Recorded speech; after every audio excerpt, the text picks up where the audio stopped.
And turning now to the ongoing case of imprisoned pastor Youcef Nadarkhani, help is coming from a surprising source, the government of Brazil. Brazil is one of the few nations that still has economic and diplomatic relations with Iran.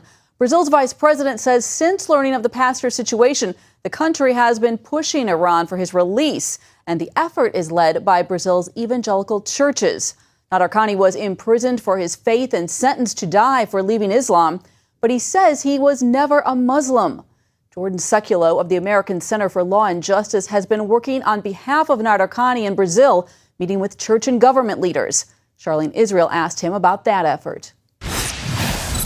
Jordan, you've met with the vice president and other high government officials about Pastor Youcef. What are they doing for him?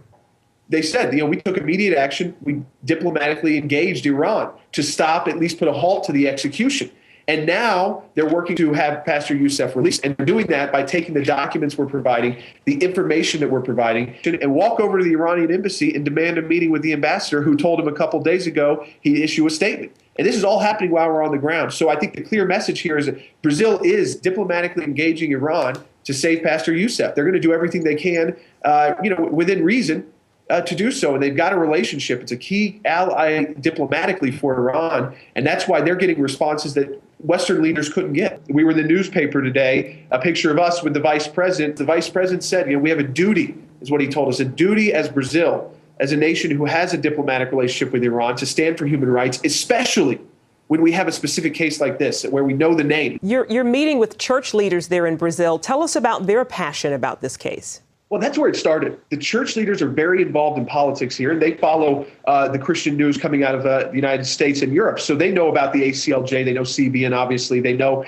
about this situation, and they are very connected to the government.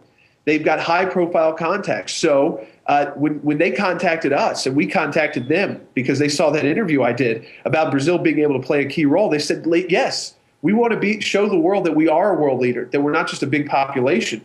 They've kind of taken this opportunity to show us the power of the evangelical church here. I mean, every church I walked into, and they only had 3 days notice for our trip down here. Not only did we meet with the vice president, organized by church leaders and political leaders here, but we're walking into churches where there's 3,000 pastors ready to hear from us, to take the message out to their churches. Wow. 2,000 people on a Saturday night church service to take the message out. Jordan Sekulow, thank you so much for joining us. We appreciate it.